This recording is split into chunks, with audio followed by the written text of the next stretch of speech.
Ay, tao. Ay, Mare. Oh, pare, anong ginagawa mo dito? Si Pare. Ala, umalis ay pumasok. Ay, ganun ba, Mare? May usapan kami ngayon eh. Usapan? Yung sa hiniram niyang pera. Ay, hiniram yung pera. Ano ba yun pare? Alang binilin sa akin eh. Wala bang iniwan sa'yo? Ala din. Saan ba nagpunta si Pare? Pumasok nga sa trabaho. Parang kakikita ko lang kanina. Nako, kanina yun. Kanina andito nga siya. Bigla lang tinawagan. Kaya nag-apurang pumasok. Ay, ganun ba, Mare? Sa bagay, wala nga pala dun sa may baba, ano? Wala din dito sa kusina. Hindi ko naman itatago yun pare. Ang laki-laki nun. Ano ka ba? Hindi ko maitatago yun. Mare, ano oras ba uwi ni Pare? Baka gabihin na yun, pare. Walang sinabi eh. Hindi na nga rin nakakain ng umagahan eh.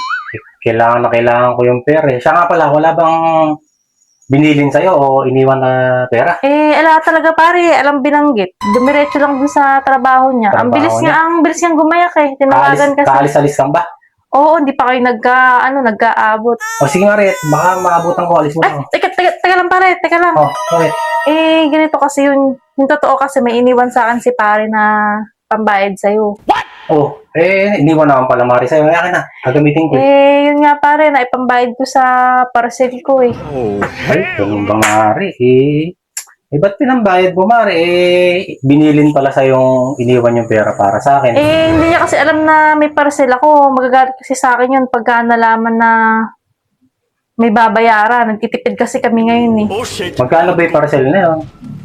Yun nga, yung 1,000 nahiram sa'yo, ibinayad ko na muna dun pare. Mari, kailangan ko yung pera. Saka wala na rin gasolina yung motor ko. Pauwi. Baka pwedeng abunuhan mo muna pare. Wala nga Mari akong pang-abono. Kasi nga, ang expect ko, magkakapera ako kasi ngayon niya bibigay yung... Ako, ikaw pa pare, hindi ako maniniwala sa'yo na mawawalan ka ng pera. Wala nga Mari. Big time ka eh. Ikaw tong laging meron. Ikaw nga takbuhan namin eh. Wala nga Mari ngayon. Kaya nga, sinisingit ko si pare sa nairam niya. Wala ba talaga pare? Oo. Baka naman na lang, sasabihin ko kay Mari. Pare. Teka lang pare, baka pwede naman natin pag-usapan to. Paano Mari yung pag-uusapan?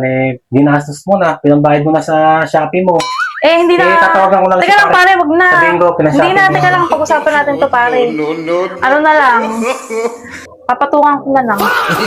Papatungan mo? Oo, para hindi naman nakakahiya sa'yo. Sana all. Saka, di ba, ala naman si Mari dyan nasa abroad. Oo nga. Baka sinasapot na rin yan. Kailangan mo ng ligalinis. Lilinisin ko na lang muna. Sabi Mari, kung sapot na Mari, 2 taon nang wala si kumari mo. Basta secret na lang natin yung parcel ko. Huwag mo lang sabihin sa pare mo. Papagalitan kasi ako nun eh.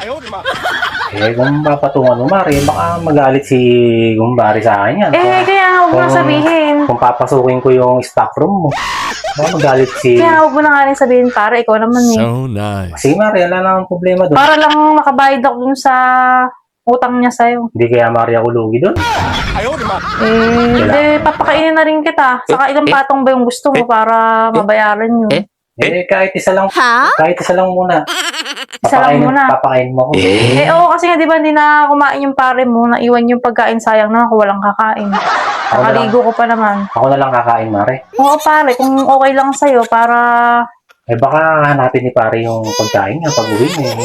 Hindi, lutuan ko na lang siya ng bago. Sana. Saka bagong luto yan, mainit-init. So nice. Yung batong sinasabi mo, Mare, baka pwedeng nandun si Kumari mo. Baka pwedeng makapasok sa stock room.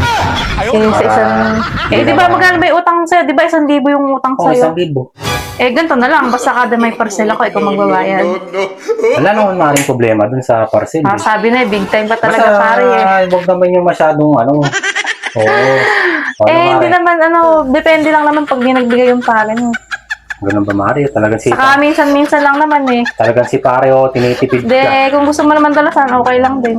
Okay lang Mario, saan ba natin gagawin yung yung patong na maglilinis ng sabot, Mari? Sa stock room. Sa stock room mo? Di ka na pare. Doon mo na rin din napapakainin? Oo, doon na rin. Baka may makakita pa sa atin dito CCTV rin na pare. Para makarami tayo. Mapatungan na yung pang parcel. Sige Mari, ikaw talaga Mari